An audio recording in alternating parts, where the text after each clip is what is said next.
Você chegou na RádioCast Le Monde, seu drop de saber diário. E aí, já parou para pensar se a gente realmente controla o que a gente decide? Sabe, e se a consciência for só, sei lá, uma ilusãozinha que o cérebro cria? Ou pior, imagina se as máquinas um dia pudessem sentir como nós. Fica ligado que hoje o papo é fundo nos mistérios da mente. Exato. E, olha, segundo as nossas pesquisas mais recentes, ali entre 2024 e 2025, a neurociência e a inteligência artificial estão, assim, redefinindo o que significa ser consciente. A realidade que a gente percebe pode ser mais uma simulação do cérebro do que um espelho do mundo lá fora, sabe? Opa, peraí. Vamos tentar desmistificar isso. Então, quer dizer que a consciência não está numa caixinha específica no cérebro? Tipo, não tem um lugar? Parece que não. É mais como se ela emergisse de padrões dinâmicos distribuídos. Quase como uma dança, sabe? Entre diferentes áreas do cérebro. Principalmente em transições, tipo acordar. O cérebro não copia a realidade, ele cria modelos. Modelos prováveis. Pensa na IA gerando imagem. É algo parecido que acontece na nossa cabeça. Isso leva direto para aquela pergunta que não quer calar. E o livre-arbítrio? Aquela sensação de, opa, fui eu que decidi fazer isso aqui. Aqui a coisa fica realmente interessante. Pesquisas com neuroimagem mostram que o cérebro ele inicia a ação antes da gente ter a sensação consciente de decidir. Neurocientistas como a Heather Berlin, o Uri Maus, eles apontam que, muito da nossa vida mental é inconsciente. Peraí, então, aquela sensação de controle, de eu tô no comando, pode ser mais uma história que o cérebro conta para si mesmo depois que a coisa já aconteceu. Exatamente. Essa sensação de autoria pode ser uma interpretação a posteriori. A Alice Wong, por exemplo, ela até demonstrou que dá para manipular essa sensação usando estimulação magnética.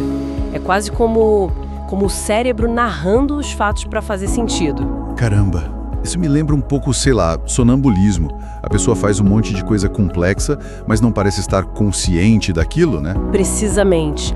Ou pensa nas coisas básicas do dia a dia. O corpo regula a temperatura, batimento cardíaco. Tudo isso funciona sem a gente precisar pensar, vou fazer isso agora. A consciência não é um interruptor simples de liga-desliga. O Emery Brown, estudando anestesia, ele viu que se você desliga a comunicação entre umas regiões-chave, tipo o tálamo, a consciência meio que apaga. Falando em desligar, e o contrário, ligar. E as máquinas? Será que elas podem um dia se tornar conscientes? Ter experiências? Essa é a pergunta de milhões. A doutora Susan Schneider, ela diferencia bem. Uma coisa é o que ela chama de problema da consciência da IA, ou seja, elas podem ser conscientes. Outra coisa é o problema difícil do David Chalmers, porque nós temos essa experiência subjetiva toda. E é crucial pensar nisso, né? Imagina tratar uma IA consciente como escrava. Seria um desastre ético. Mas tem um porém aí, né? Uma ideia meio desconfortável que ela levanta. Sim. A Schneider joga uma possibilidade intrigante. E se uma futura superinteligência achar a nossa consciência humana, com esse processamento mais lento, mais emocional, algo meio obsoleto? Tipo, a consciência seria só uma fase na evolução da inteligência. Meio assustador, né? Nossa. Enquanto essa superinteligência não vem, a gente já está, digamos, mexendo com o cérebro. Interface cérebro-computador, optogenética. O que tem de novo rolando aí? Os avanços são impressionantes, viu? Especialmente nesses últimos anos, 2024 para cá.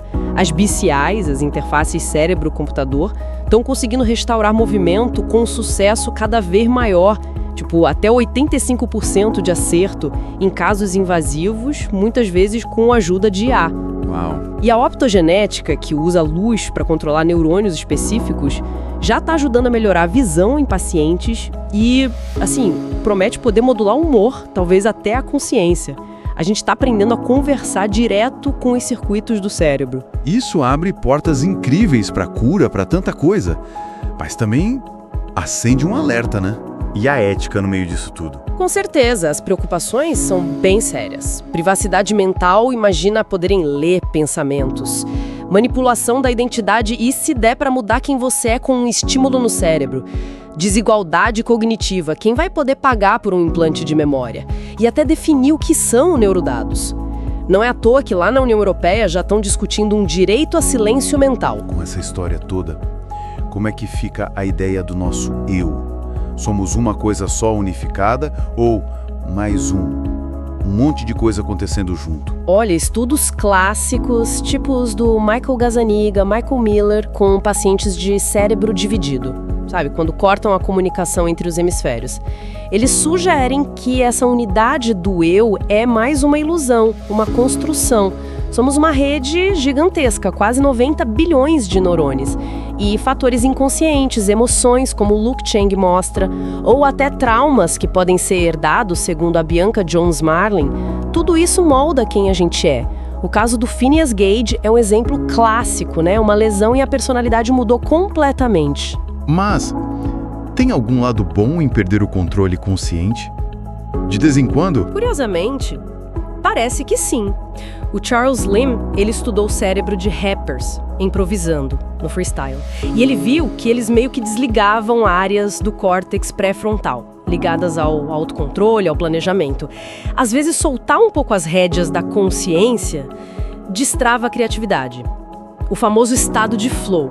O fascinante aqui, eu acho, é que a gente está entrando numa era onde talvez possamos ajustar nossos próprios estados conscientes.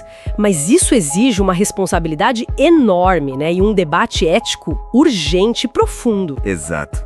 A tecnologia avança numa velocidade, mas e a nossa humanidade nisso tudo? Mesmo com tudo isso que a gente descobriu, o que, para quem está ouvindo a gente, ainda define a nossa consciência? Deixa a sua opinião aqui nos comentários, queremos saber.